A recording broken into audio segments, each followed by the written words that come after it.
This is the Dynasty Roundtable podcast, and tonight we are here the week after the Super Bowl. Matt Babich, your Patriots took it on the chin for most of that game. Actually, pretty much all of the game until the very end, where Drake May did have a couple nice throws. That touchdown, what was it, to Mac Hollins, or am I getting that wrong? Yeah, it was Mac. It was a beautiful ball. Anytime touchdown probably paid out pretty well if you had that bet. Talk to me, Matt. What's your feelings? What are your thoughts on the Patriots losing to the Seahawks in the Super Bowl? Seahawks cover. Nothing good really happened. Been Drake a lot May of was sacked a million times. Gosh. Anyway, yeah, been a lot on my mind, so I'm going to try and rattle all this off as quickly and succinctly as possible without going on to too many tangents. But I think overall, my and any other Patriots fans' top sentiment needs to be this team overachieved. And shout out to all the haters and losers that kept whining about the schedule. And the only thing that they could think to talk about after the Seahawks won is the schedule and everything. Suck it. We played the games that the NFL scheduled for us. This is not a new thing. Bad teams get an easier schedule the following year. We couldn't control Bo Nix getting hurt. These things happen. So tough luck. All right. You go ahead and, gloat about the schedule all you want. This team overachieved in part due to the schedule, I'll admit, but we won some tough games. We went into Buffalo early on in the season and we won. We had Houston. We terrorized CJ Stroud in a cold weather game. We went up against a tough Denver defense, albeit with a pretty bad offense ran by Jarrett Stidham on the other end. But I'm proud of what happened here. We had a terrible receiving core, and we had two rookie offensive linemen starting the entire season. It was inexplicable for us to be in this position. I would have never guessed us being in the Super Bowl. And I'm proud of the output of this team. I didn't want to say it in the last episode, so I didn't say it, but the Seahawks were going to win that game. I knew it. The market knew it. Pretty much everyone knew it.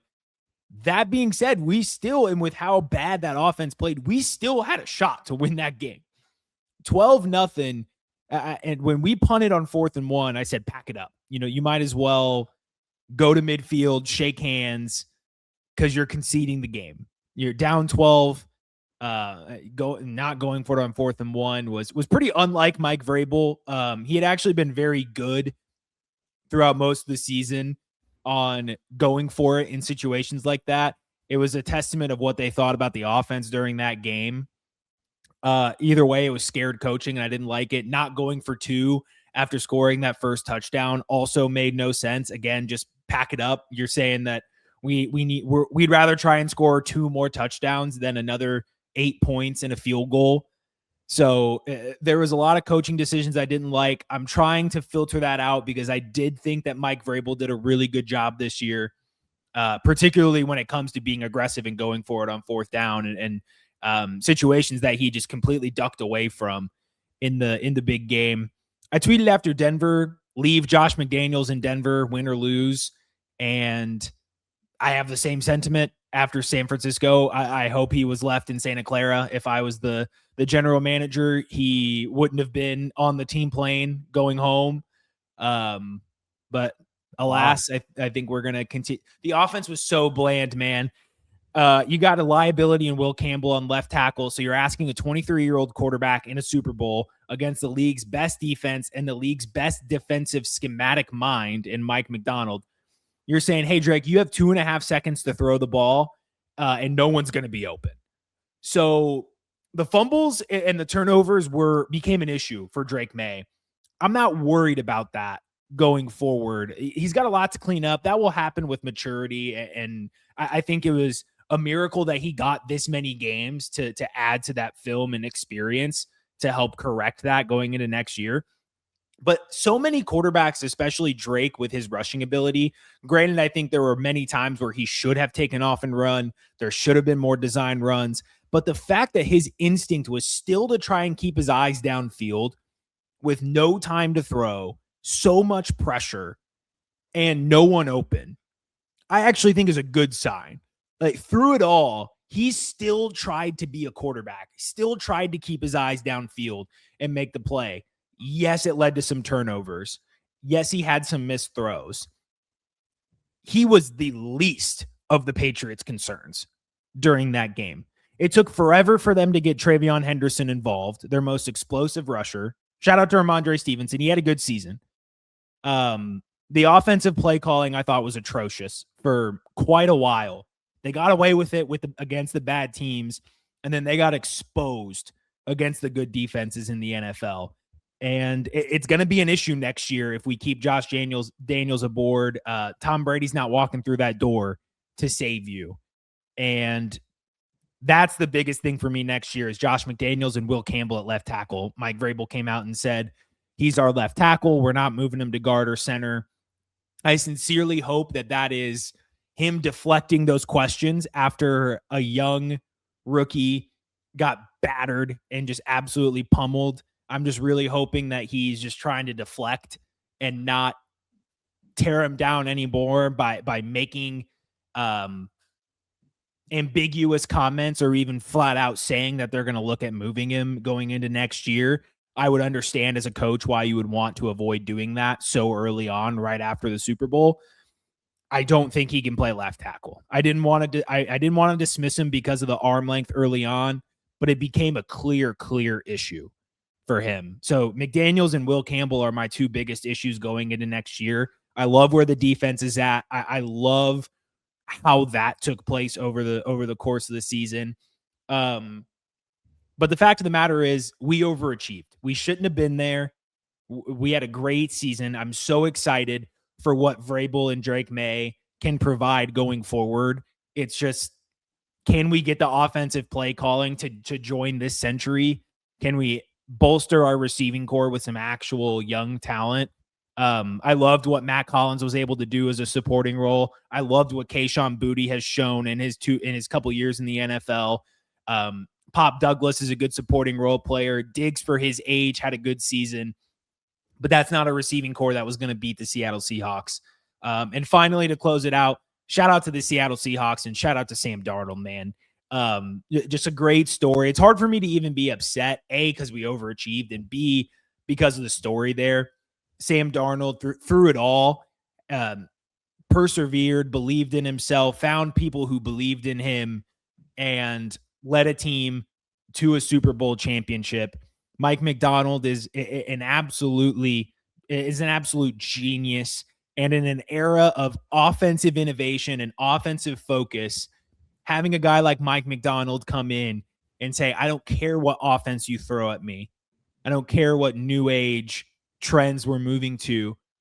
We're going to have a lockdown defense and we're going to terrorize whoever we play, barring literally Sean McVay and Matthew Stafford. That was the only pairing that was capable of piercing that defense. So shout out to them. They're an absolute, just an absolute powerhouse of a team. They earned it. Very cool to see a Super Bowl come back to Seattle with all that has taken place, particularly with Sam Darnold. Yeah, I couldn't agree more. I found myself as the game progressed rooting for Seattle without a dog in the fight. I didn't really care going in, to be honest with you, because I wanted to see Sam Darnold win a Super Bowl. Because, I mean, just think of the possibilities that opens up for other teams.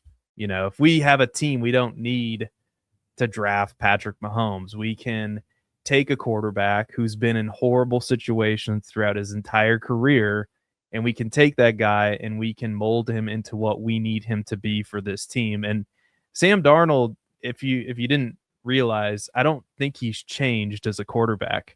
I just think he did exactly what they needed him to do. Get the ball to JSN. Don't F this up. Our defense is awesome. Hand the ball to Kenneth Walker, and you'll be good. We'll give you the pieces and enough offensive line help to get you through what you need to get through to do what you got to do for us. And when you put a quarterback in a good situation with a good coach like Clint Kubiak as offensive coordinator, now the head coach of the Raiders, it's amazing what can happen, right? Good coaching is unbelievable. And I have a fantasy, before we get into this mock draft, because we are going to do a rookie mock draft tonight, 3 rounds. So we're really testing ourselves tonight. I have a fantasy trade because we don't get enough fantasy trades, like a real life NFL trade, but it's a fantasy trade that I think could help both of our teams out. Bears, me with the Bears, you with the Patriots. We would like to send you DJ Moore because I think he could do a lot of things for your team. Now, on the surface, you think, oh, well, you kind of have a guy who does what DJ Moore does and Stephon Diggs. Not really, because DJ Moore can play on the outside. DJ Moore is a run after the catch, short area of the field monster. I've seen it myself, but he can also run deep routes down the field. I mean, you saw him close out the Packers game. That was the moment of the year. Anyway, I think DJ Moore, the Bears can't afford to keep him on the roster. So I think they're probably going to be looking to trade him, considering what they have: Luther Burden, Cole Kmet, Colston Loveland, and Rome Odunze. We'll take a 3rd round pick and you take on DJ Moore and his salary. Who says no? Yeah, I don't know. I mean, the free agent market for receiver is not great. There are a lot of talented receivers in the draft pool, but I do think you're at the stage where you do want to try to get a veteran presence who isn't, super old and coming off some knee injuries like Diggs. What scares me is the attitude concerns that have popped up with DJ Moore. If he struggles and his connection with Drake May struggles, are we going to get the DJ Moore that pouts on the sidelines and everything like that? It was the one thing I was actually shocked with Stephon Diggs throughout the year, is that kind of stuff never came up, and he was actually a leader in the locker room. So if that's the type of DJ Moore we get, I'd be happy with it. 3rd round pick, I think we could potentially part with that. Depends on what other moves are available. Like I said, the free agent market is pretty gross. So I'd be interested in that trade. Excuse me. I'd be interested in that trade for sure. Just not necessarily. It's definitely a risk on our part that we take on some excess salary and, potentially get, a head case, but he would certainly be the best receiver in that room. No ifs, ands, or buts about it. And quickly, before we move on, you mentioned Kenneth Walker. I want to shout him out as well. Vindication on our part, constantly giving our Kenneth Walker as much better than Zach Charbonnet takes, and seeing him in that bell cow role towards the end of the season and what he was able to do, winning Super Bowl MVP. That was awesome to see too. So from a Patriots fan perspective, losing that game, it couldn't have been a better setup for me, where there's so many things that are so easy to root for with the Seattle Seahawks, particularly what occurred in that game.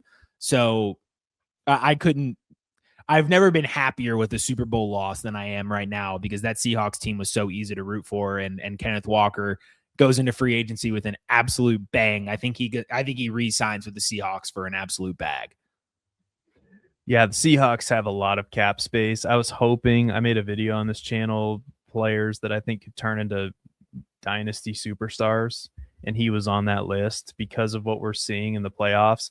And my original hope was that he would land with another team. Now I feel like that's less likely because he helped them win a Super Bowl.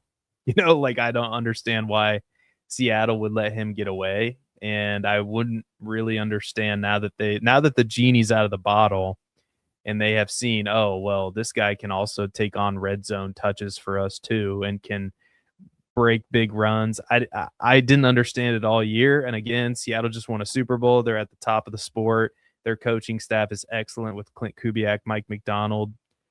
I don't understand how you can't use that guy more.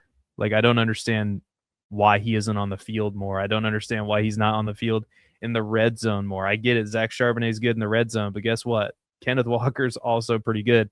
I get it. He struggles in pass protection at times. He's not the greatest wide receiver out of the backfield, but come on, man. We've seen what he can do with the ball in his hands. So, tinfoil hat. Maybe they never had to use him in that role until Zach Charbonnet went down. And maybe it was, hey, maybe we can, kind of hide this guy and re-sign him at a lower value and lower the interest from other teams. I highly It would have doubt been that's what it interesting to is, see but what the usage in the Super Bowl would have been with Charbonnet healthy. I would guess it would have been pretty close to what we saw in the regular season, but depends on how Charbonnet played. But he started playing pretty well towards the end of the season, so you never know. But he's going to be out for a while next year. I would be so shocked if Kenneth Walker was wearing any other jersey. Me too at this point. I agree with you. So let's get into the mock right now. And with the power of magic and editing, the draft board, aka the spreadsheet, is being presented right now. Matt, you drew the lucky straw. You have the 101. Is this any different? And by the way, Superflex tight end premium rookie mock draft, 3 rounds. Take it away. All right. So I'm going to throw a wrench in this. Oh, no. I'm going to throw a wrench in it. Clint Kubiak has signed a tenure with the Las Vegas Raiders, and there is some work to be done on that offensive line and receiving core in terms of receivers. But I still believe in Ashton Genty. I believe in Brock Bowers. And we're talking about a super flex league. So let me be in February. Let me be one of the few to put Fernando Mendoza at the 101 in rookie drafts. I will be very clear here. And of course, I'm obviously going to brag about this if I'm right. So just know that. But let me be clear. I'm not 100% sure on this, but I want to do it just to throw out the case here. We're talking about the most premium position in Dynasty football when we're in Superflex leagues.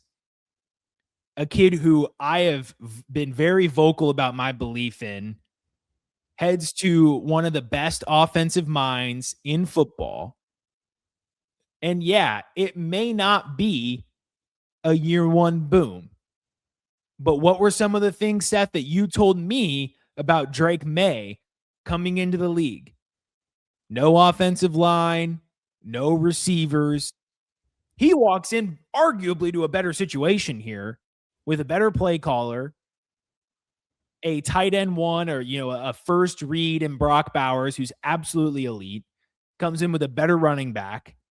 So I'm going to fade the narrative that we should kind of fade Fernando Mendoza in rookie drafts because of an offensive line and lack of weapons at the receiver position.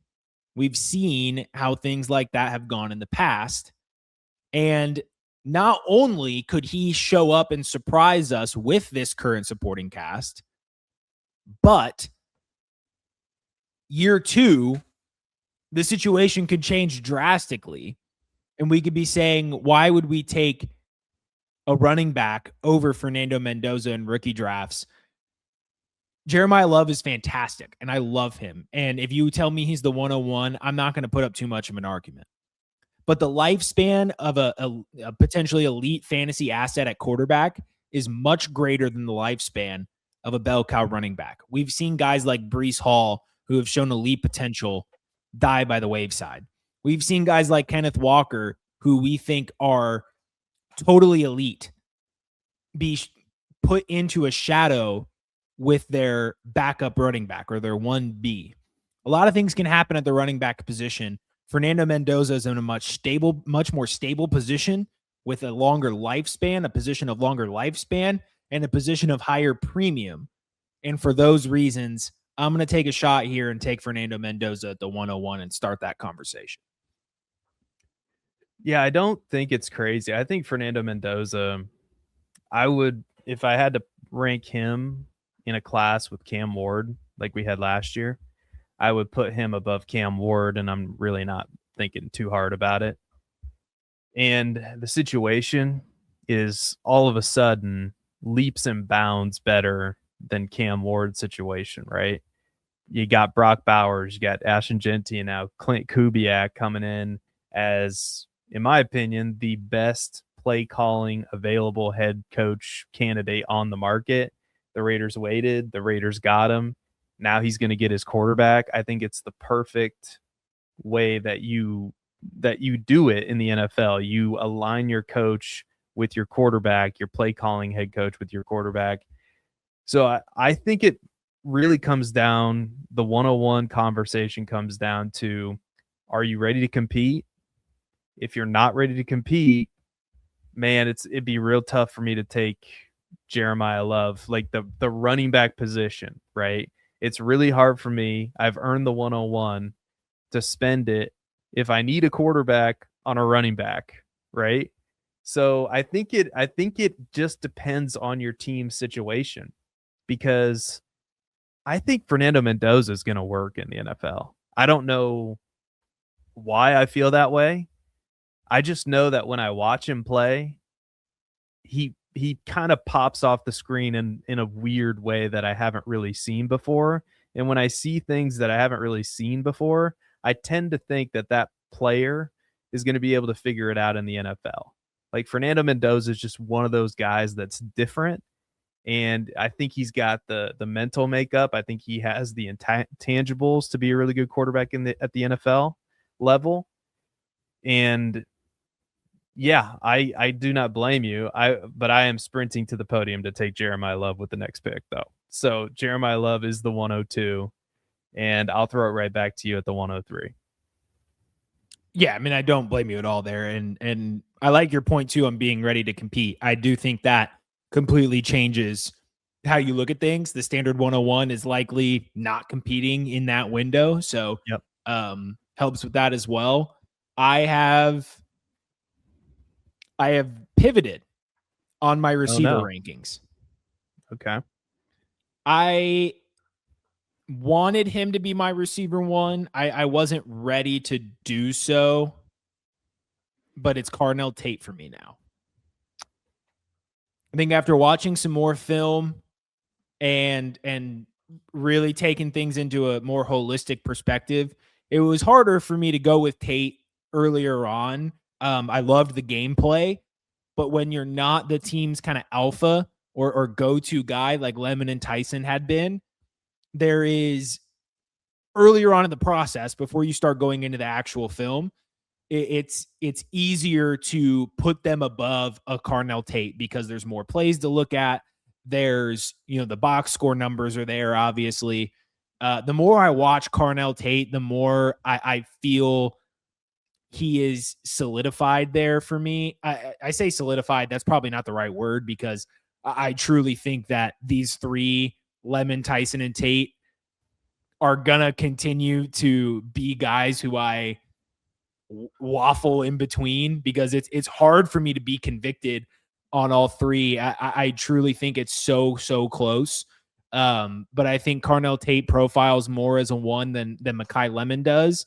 And I think Jordan Tyson just has a different play style than Tate. I think situation and play style is going to play a bigger role than it normally does for me here, simply because the talent level is so similar. And I'm not going to get too caught up in draft capital and situation in terms of positional battles like I did with Egbuka. But in terms of who do I think has a better fit in this offense, that's going to play a role for me here. But as far as prospects go, I think Tate has climbed into my number one spot. Yeah, I agree. I agree with that pick. I think, I think the NFL draft is going to show us a lot about where they think these wide receivers are going to go. And the mock drafts are way too soon, but like they always come out way too soon, but we can't get enough of this stuff. And I feel like there's going to be some changes. I'm looking at a mock draft right now where Carnell Tate goes to the Ravens at pick 14. Now, obviously, you have a new coaching staff. The Bears. See, actually, I don't like that. I know. I don't really like it either, to be honest with you. I mean, but I don't think it's really Declan Doyle, depending on how you feel about that, with the Bears' former offensive coordinator who did not call plays, is now the offensive coordinator with the Ravens.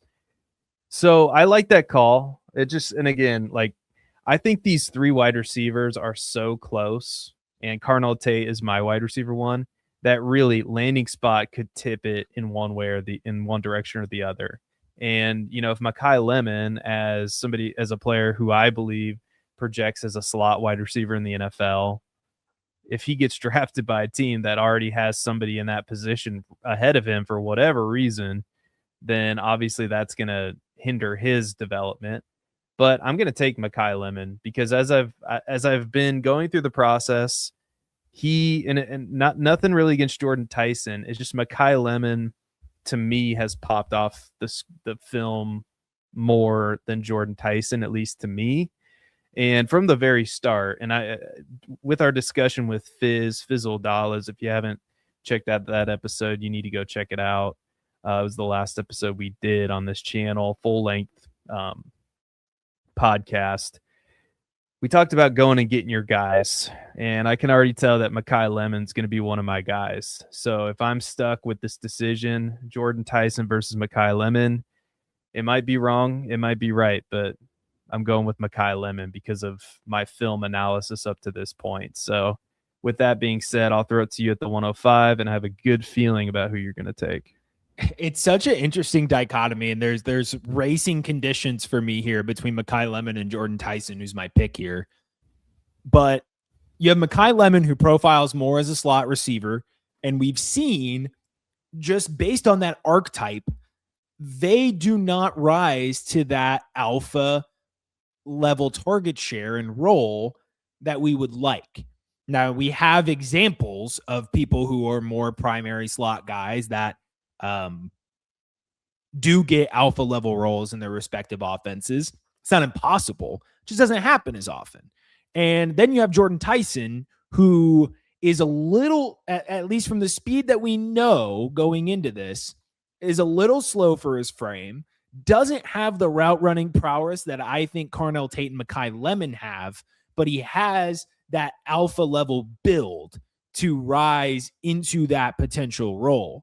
So Lemon and Tyson is going to be an interesting battle here throughout the offseason because of each of their positives and negatives, almost kind of equaling out. And you mentioned Baltimore. Obviously, I don't think Lemon's going to be a candidate to go to Baltimore just because they have Zay Flowers there. I feel like that contradicts what they're trying to do. But anyone who goes to Baltimore, I think, might be automatically my 3, unless it's, I don't know, maybe Tate or Tyson, but I just don't like the way that offense potentially runs with Lamar Jackson and with Zay Flowers already in there. I would be fearful of that person being somebody who we could get to, a top 15 receiver, a top 12 receiver consistently throughout the dynasty rankings long term. So like that landing spot is going to be one that scares me. I know I'm kind of going back on my previous advice of not freaking out on landing spot too much, but it's something we're going to have to at least consider as we go through this process. So Lemon and Tyson are so close to me. I will be more than comfortable, though, taking whichever one is left here. Yeah, we'll definitely go through this exercise with landing spots here in the upcoming future.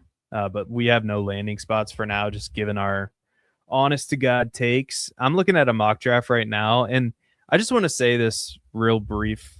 I feel like I'm having trouble speaking tonight, which is problematic for a podcaster.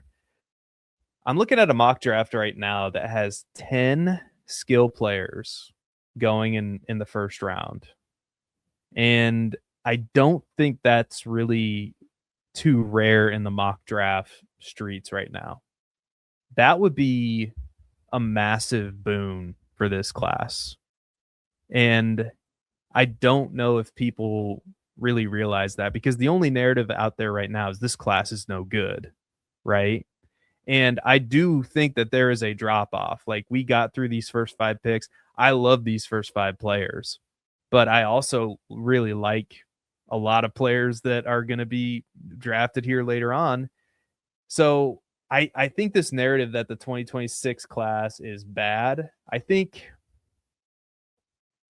we as a society tend to react very strongly. And I think in the dynasty community, we react very strongly to what the narrative is out there. I mean, I think Sky Moore, I hate to use that as an example again, but I think that's a good example of, man, there was so much buzz and so much hype, and everybody believed that he was going to work. And when the hype train takes off, it just takes off. But this year, it's taken off in the other direction. And I don't know if this class is as bad as like a 2019 or heck, even maybe a 2022. Like, it's not great, but man, I think that there are some players in this class, and I would be on the side of buying these picks right now, even the picks that nobody seemingly wants, because you might wind up with a player like Kenyon Sadiq. And that's going to be my pick here because the guy, I mean, just watch his film. I beg you. He can run after the catch like a wide receiver. He can block like an inline tight end. And some team is going to be happy to take him in the first round. I don't know if the over-unders are out there for NFL draft yet. Probably not. I would bet it's like 15.5. I bet that's where he goes, round pick 15. I'm looking at a mock draft right now where he goes to pick 19 to the Dolphins. This I have more film to go through, and I want to do a whole film breakdown of Kenyon Sadiq, showing people why I like him so much.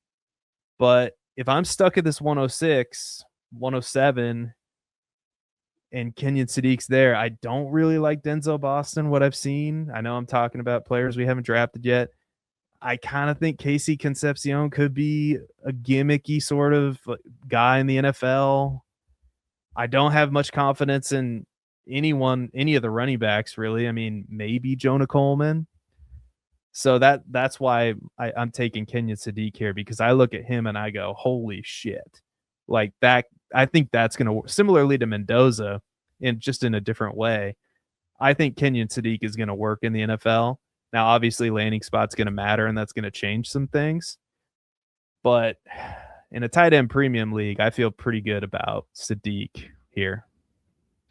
Yeah, that would have been my pick if you chose to go in a different direction. And a lot of changes since my last, or our last mock draft here, my last set of rankings.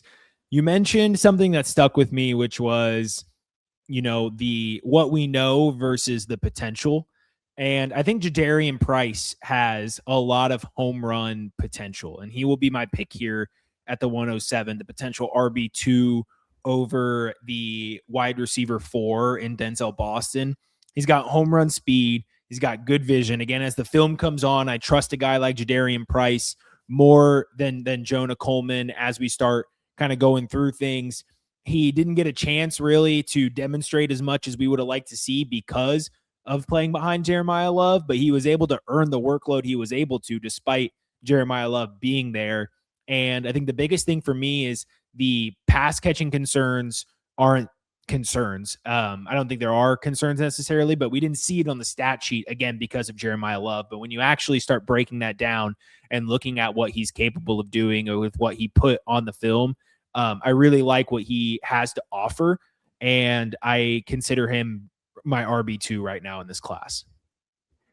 Yeah, I'm gonna begrudgingly take Denzel Boston, not because I like him as a prospect, but just kind of I throw my hands up in the air and just say I could be wrong. But I'll just say this: a bigger wide receiver that his primary skill set is winning contested catches. I don't think that ages well.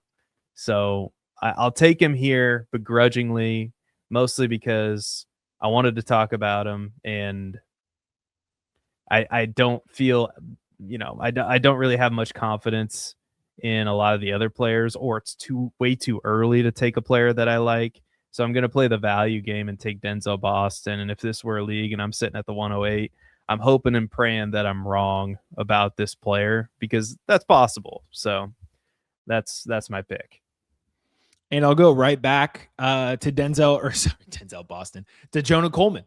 It would have been Denzel Boston if he were there for the value. But again, I really like what Jonah Coleman has put on tape. He doesn't quite have that long home run speed that Jadarian Price has, but he certainly has enough speed to make breakaway runs at the next level. He's a bigger guy that can play physically, and he has that pass catching prowess that we've seen not only on the film, but on the box score stats as well, with 31 receptions for 354 yards last year at Washington. I really like what he can put out there, and he's my next pick. All right, and I will go probably chalk here with Casey Concepcion. I do like some of his tape. I think he's going to have to get better as he's going to have to develop more of a route tree. I saw a lot of short and intermediate routes over the middle of the field. He's also a punt returner, which is going to help him. And he's getting a lot of first round draft buzz right now. I'm looking at a mock draft that has him going 20th overall to the Steelers. And I've seen him mocked consistently in the first round. So if he gets, oh my gosh, this mock draft has Denzel Boston going to the Bills. That would just be that would be such a Bills pick to take Denzel Boston. Anyway, but Casey Concepcion, I feel like this is a value getting him here. And I think it's a wide receiver that's at the very worst probably going to be a mid-second round pick in the NFL draft. So going with the draft capital, going with the value, and I'll throw it to you at the 111. I'm going to take a little stab here and reserve the right to flip this to Chris Bell. I think they're my 1-2 here, but Chris Brazzell, I really like what I've seen on film here. Is actually someone who I kind of trash talked on our opening ranking statement. And then I started getting into the film a little bit more. One of my favorite posters and rookie pieces of content out there, FF Galileo. I got to look back his actual name. I'm screwing it up right now, I'm sure. Or Jetpack Galileo. There we go. There you go. Yep. That dude, I've learned a lot from ingesting that guy's content over the years. And some of the film clips, that's how I got into watching more Chris Brazzell, was watching some of his film clips and the way he snaps in and out of his routes at 6'5". Yes, he doesn't have the long speed that we would like. But if we think in terms of player profile or speed score, which I actually think is a really good frame of mind to have, because a 4.5 at 6'5" is much different than a 4.5 at 6 foot. And I think he has what it takes to win at the next level. He has very good body control. He seems to always know how to position his body, whether it be contested catches, boundary plays. He's always positioning himself correctly. He has those arrogant hands where he's going out and attacking the ball instead of letting it come to him. And I think he could be somebody that falls, and doesn't get the draft capital that I like, and I kind of have to reevaluate. But I think from a talent perspective, as of right now, he beats out Chris Bell in terms of this next receiver spot for me. Yeah, and man, I think I swear, I want to be different in this. I want to take Chris Bell. All right, with this pick here. Chris Bell, if I'm sitting at the 112, I just won the league. I mean, why would I stop swinging for the fences? Chris Bell, and by the way, I think I want to do some more homework on Brazzell too. I think a lot of people are going to be scared, and because he's from Tennessee, and they're going to think of all the Tennessee wide receivers that have failed them, and he's going to fall down the draft board probably too far. So I do like that pick. Chris Bell, man. This is an all or nothing pick. He's 6'2", 220 pounds. He's probably going to run in the 4.4s. I mean, he's another one of these players where you go, holy shit. I think I'm not exactly sure how it's going to work out. I think he could play. He could be an alpha X wide receiver at the NFL level at the high end, but man, he could also fall on his face. But I've liked what I've seen on tape. So 6'2", 220, we don't really see too many of those wide receivers in the NFL. Usually it's like a Justin Jefferson, 6 feet, 200, Anyway, yeah, we need to pick this up because we're at minute 40 total and we don't have. Anyway, I'm just going to reduce this just a little bit so we can see the entire thing. All right, so now we are on to the 201. Mr. Babbage, you are on the clock. So again, we have competing conditions here, and I could play the game and potentially get both of these guys, but I'm not going to do that. I'm going to take who I think is truly the next best prospect, and that's Emmett Johnson out of Nebraska. Again, competing conditions where I don't think Emmett Johnson profiles as a prototypical 3-down back. I think Nicholas Singleton does, but I think Emmett Johnson's vision and skill as a pure runner is greater than Nicholas Singleton. And then add in the broken foot for Singleton, and that could throw a wrench into, draft capital and everything. But just as a prospect, I like the talent of Emmett Johnson more. And I worry about guys like Singleton mirroring some of the RB misses that we've seen in the past, with similar concerns of understanding, how to put together that vision at the next level and make the right cuts, make the right decisions. These decisions have to happen faster at the next level, and that's something that Singleton has struggled with, despite having the 3-down build and the more elite long speed. But Emmett Johnson has the ability, is a great rusher, has that natural vision, and is a talented pass catcher. Yeah, and I'm just gonna go right into Nick Singleton. I knew you were going to. Yep. Yeah, I thought about him at the 112. It was between him and Chris Bell. I mean, this guy, one of the only guys that broke out as a freshman. I know he had to share a backfield with Katron Allen, and at times Katron Allen looked like the better running back. But Nicholas Singleton, I think he has all the tools. He hasn't progressed to the point where you would like him to be. But all it takes is for an NFL team in day 2 of the NFL draft, or maybe even day 3, to go, yeah, we can make that work. We can make him our featured running back in our offense. I'm looking at you, Kansas City. I think this would be a perfect pick for the Chiefs. Anyway, I will throw it right back to you, because I think Nicholas Singleton has all the upside in the world. And in this class specifically, Chris Bell, Nicholas Singleton, I'm shooting for these upside plays. So, Matt, I'll throw it right back to you with the 203. I'm going to go with Elijah Surratt out of Indiana. So I'm taking both the Indiana boys there. I brought him up early on in our rookie discussions. I just love the way he plays, man. Again, like similarly to Brazel, I love his positioning. I love how he's a contested catch winner. He may not be the best route winner. He may not be getting open to the degree of some of these other guys, but he's a player. He's going to catch the ball. Again, arrogant hands. He's going out and catching the ball. He's attacking it at the catch point. He's reliable. Not as fast as others too, but at 6'2", a guy who's just simply reliable. I would love to see if the Raiders could maybe do a locker room or a shower narrative and get both Elijah Surratt and Fernando Mendoza. I think that would be absolutely sick. But yeah, edging out some other players here, I really like the way Surratt plays football.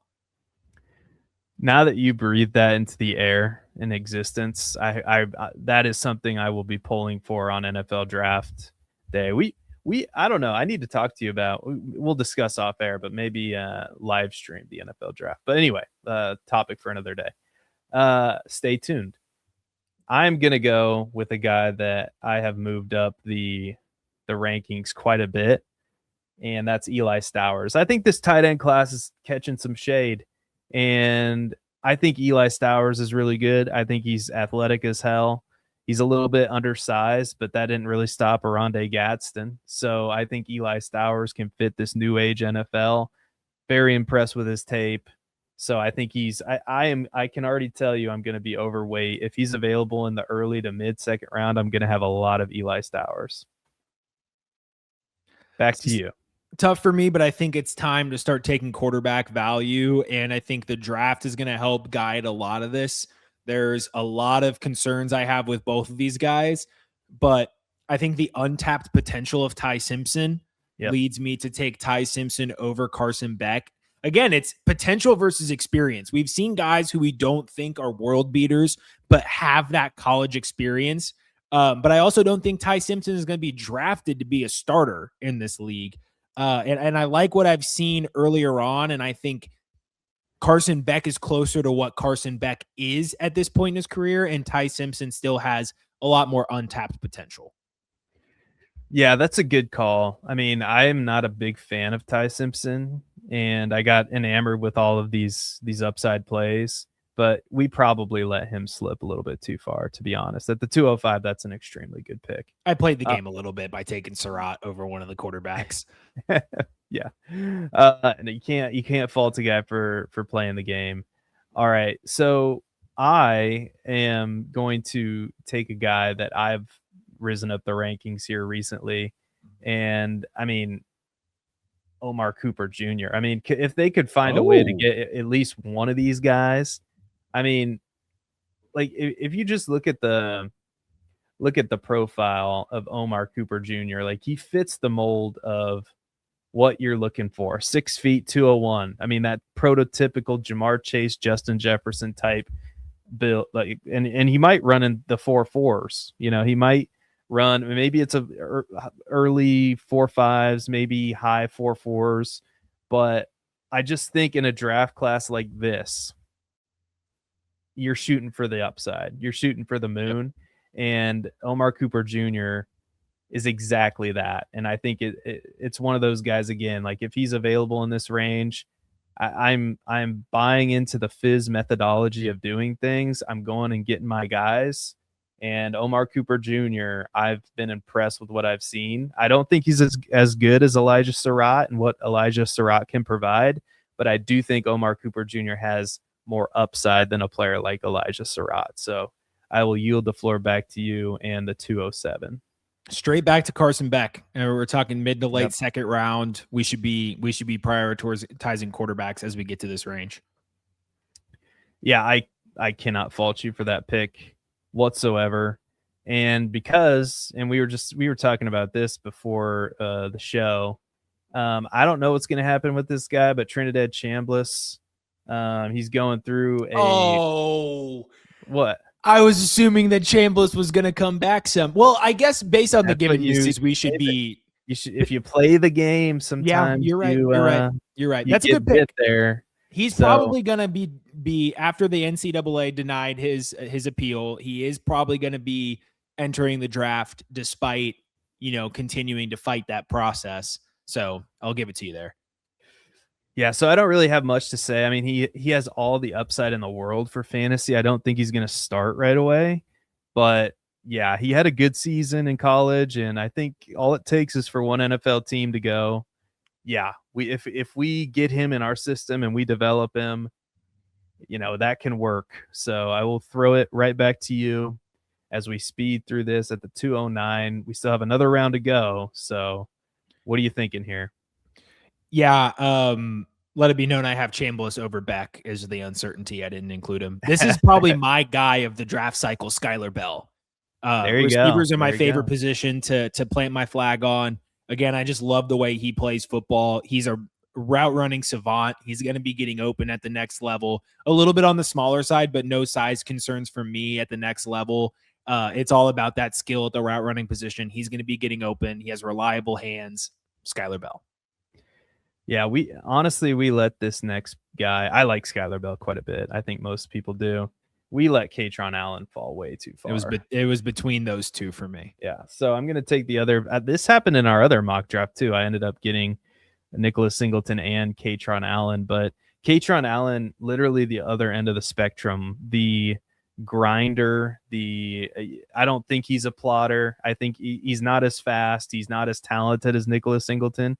But damn, he just gets the job done. And I think an NFL team is going to fall in love with that. And I think I think him and Singleton are going to be day 2 picks, but that could be a hot take. I'm going to follow Scott Bogman's lead and take Michael Trigg here. I started looking into him after our last show, and I really like what he can offer in a tight end premium league. I think the potential of the draft capital could change this a lot, but if we continue to see some of these tight ends get prioritized in the NFL draft like we have in recent years, Michael Trigg is definitely going to be in play at the back of the second round. Yeah, I think that's a fine pick, but I think I like this one a little bit better. I'm going to go Mike Washington Jr. To round out the second round, running back out of Arkansas. Just really like what I've seen from him so far. It's going to be interesting to see, where he gets drafted in the NFL draft. It's going to be interesting to see how the NFL. That's like one of the things I'm most interested in, is to see how the NFL views this running back class. But again, somebody who's 6 feet tall, 220 plus pounds, who's probably going to run in the 4.4s. Yeah, sign me up for that. All right, we'll power through this third round here. I'm going to start with going back to the quarterbacks for value here, Garrett Nussmeier. There you go. I think that's a fine pick at this stage of the draft. Let's see. I just want to make sure I'm not missing anything. All right. I'm going to go with the receiver out of Notre Dame, Malachi Fields.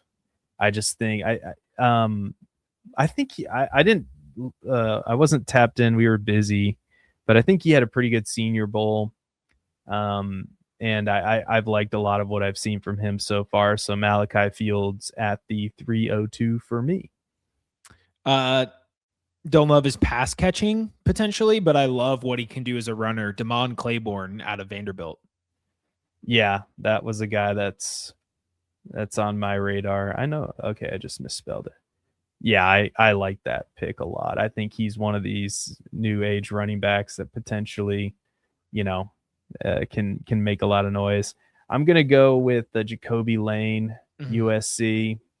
I watched them play. I mean, I was very impressed with the quarterback there and Maava. I think he's going to be a steal for some team. I know he went back to USC, but Jacoby Lane also stood out there, and I think getting him in the third round is a good deal. So, Jacoby Lane, throw it to you for the 305. I'm going to go with Jeremy Bernard. Yep. Kind of a gadgety guy from Alabama. Taking a shot here at the third round, though, upside. I'm more comfortable taking the gadgety guys at this range than, the Casey Concepcions. Yeah, I hear you. Let's see. I just want to make sure. All right. I'm gonna, at this stage in the draft, why not? I'm gonna just swing for the fences with Zachariah Branch. Damn it. He's a guy I have earmarked for the third round. Again, could be nothing, but also could be a big something. So Zachariah Branch for me at the 306. I'll throw it back to you at the 307. I'll take a shot on a potential home run hitter at the running back position, Jaden Ott out of Oklahoma. Yeah. It's a risk, but we're in the third round, and I think he has some of the more untapped potential than some of these other backs available. Yeah, I don't blame you. I think that's a good shot to take. I mean, he fits the build. He's a little bit undersized, but so are a lot of these other guys. So, especially the ones that are starring in the league right now. So I can't necessarily blame you. I'm looking. Okay. I'm going to go with Antonio Williams from Clemson. Just a wide receiver that I think has a lot of potential. I've liked what I've seen on film. And again, I'm just taking my guys here. So I will throw back to you, 309. I don't love either of these guys. I can kind of interchange them here. And as much as I don't like him, he was potentially a first-round pick last year, 6'5", with some mobility. I'm going to go with Drew Aller. Yep. Yeah, like at this point, man, I mean, why not, right? These guys are going to have to be in play at this position. They're just going to have to be. Yeah, and I don't know. I mean, this could be this next pick could just be a total bro science moment, but Roman Hemby looked really good in the college football playoff from Indiana. Yeah. So I like the cut of his jib. I like his moxie. I don't know if he's the most talented guy I could take right now, but again, I'm sticking with the theme. This offseason's all about getting my guys. So Roman Hemby for me at the 310, and we each have one more pick. So 311, Mr. Babbage, who are you going with? I guess my theme is going to be value because I'm just going to take Cade Klubnik, who's the other guy I was looking at. There you go. Yeah, it's going to be interesting to see where these quarterbacks go because there are a bunch of teams that could use a quarterback, right? Or at the very least, a quarterback project. Man, oh man. This is, I think I'm going to go with Max Clare, a tight end, to round it out here. I heard him get compared to Mike Gesicki by somebody prominent in the industry, and I thought that was a pretty good comp. And if I get Mike Gesicki at 312, I think it was Brett Whitefield or Brett Whitfield. Yeah. Okay. Same guy who said JJ McCarthy was QB1 in his class. So it might not have been him. I don't know, but I'm not gonna throw hate. I'm just saying he is not Mike Gesicki. I'm all right. I do not mean to disparage whoever made that comp. I think it's a very bad comp. I'm sorry. I do. Gesicki is one of the most athletic tight end prospects in the history of the position. And Max Clare is not that. Now, is he similar in the fact that he is a pure receiver who is going to be struggling as a blocker and thus could potentially hurt his role and limit his snaps? Yeah, he's the same. Do I think he is solid at the catch point and can make yards after the catch happen? Yes. Do I think he's great at beating zone, finding the open space, and being reliable as a pass catcher? Yes, I do. Do I think he's an athletic freak who can make any catch on the field like Gesicki? No, I don't. So I don't hate the pick. I don't hate the player. Boiler up. He'll always be a boiler to me, but he's not Mike Gesicki.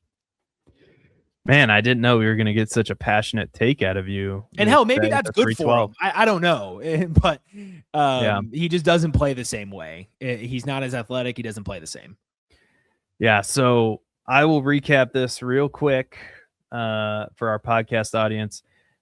Fernando Mendoza, Jeremiah Love, Carnell Tate, Mekhi Lemon, Jordan Tyson, Kenyon Sadiq, Jadarian Price, Denzel Boston, Jonah Coleman, Casey Concepcion, Chris Brazel, Chris Bell, round out round 1. Round 2, Emmett Johnson, Nicholas Singleton, Elijah Surratt, Eli Stowers, Ty Simpson, Omar Cooper Jr., Carson Beck, Trinidad Chambliss, Skylar Bell, Katron Allen, Michael Trigg, and Mike Washington Jr.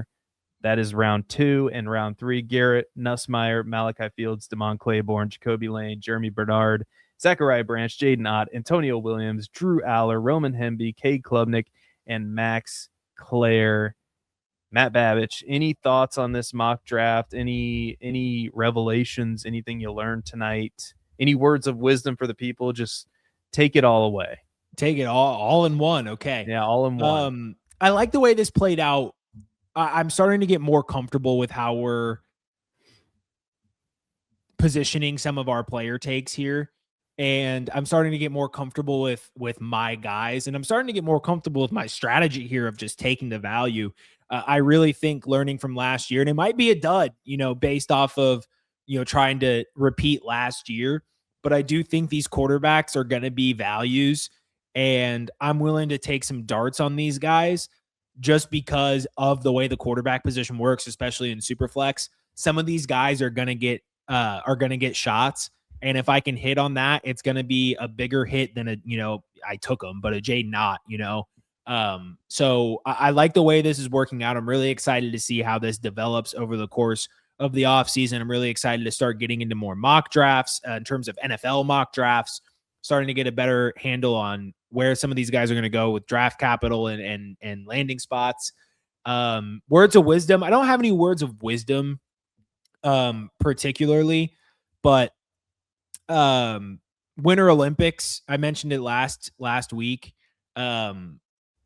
They kicked off our men's hockey team. I think the roster construction was piss poor. Shame on the entire organization for not including 2 of the league's top 5 goal scorers who are also American in the final roster. The bias that those people exhibited was shameful and a disservice to our country. The women's hockey team, Seth, they are a wagon. They're an absolute wagon. I watched them play Canada this afternoon in one of their group qualifying matches, and man, oh man, was that fun. So I implore you, go check out one of their games, support that team because they are likely going to win the gold medal. I don't know how they stop this team, and just do yourself a favor, go watch the highlights, and particularly go watch these 3 people, Caroline Harvey, Abby Murphy, and oh my gosh, how am I blanking on her name? Hannah Bilka. I mean, they put on an absolute masterclass today. It was some of the best hockey I've seen in quite some time. And it made me feel just patriotic watching us beat the absolute piss out of that Canadian women's hockey team. So shout out to the U.S. women's hockey team. They're going for gold. They deserve your support. And also shout out to Lindsey Vonn. A lot of people are talking about her injury and everything.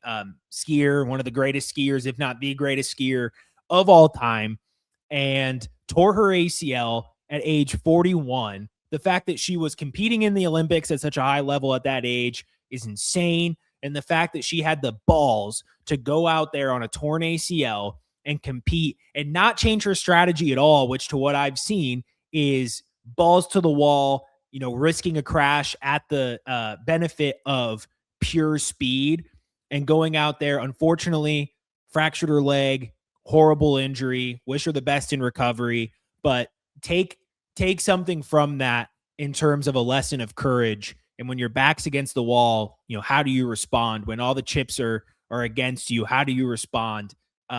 I hope to, be more like Lindsey Vonn and show more courage in my life when the chips are down. Damn, I'm ready to run through a brick wall. Holy shit. I didn't know I was going to get Max Clare is not Mike Gesicki passion. And, we all need to be more like Lindsey Vonn energy from you tonight, but that's what we got. And for that, click the like button, subscribe to the channel, hop in our Discord. We're trying to grow that this year. So if you like Dynasty, if you like conversations about Dynasty, if you like, I don't know, good-natured fun, hanging out, talking ball with the boys. I can't believe I almost said ball with the boys. I almost said it like that, but then I was like, I can't do it. I'm not that person. Anyway, doesn't matter. Hop in our Discord. Follow us on Twitter. We're going to be doing a lot of exciting things on this channel, on our socials. We're trying to grow. So you can help us do that, and we appreciate it if you've already done it by liking, subscribing, all that good stuff. And I'm reading a headline, Matt Babbage, and I shouldn't spend too much time on this because you know how I get. I could not believe this. Aaron Rodgers reportedly seriously considering reuniting with Mike McCarthy and the Steelers. Are you kidding me? He said that was one of the only coaches he was willing to play for. After what happened in Green Bay Aaron Rodgers continues to prove that he's one of the biggest prima donnas in all of professional sports. This guy loves drama more than reality TV stars or people who watch reality TV. He should just do that. He should just go be like Catching Rodgers, except he's already married to somebody we don't really, we know who, or some people know who, but they don't want to say because Aaron Rodgers anyway. So I just don't get it. I've never understood Aaron Rodgers. I think he is just the biggest look at me athlete that we've ever seen, and I can't stand the way he looks. All right. Thank you so much for watching. Be good, everybody. Don't forget to click the like button and subscribe on your way out. And until next time, nobody cares about Aaron Rodgers. Bye-bye, everybody.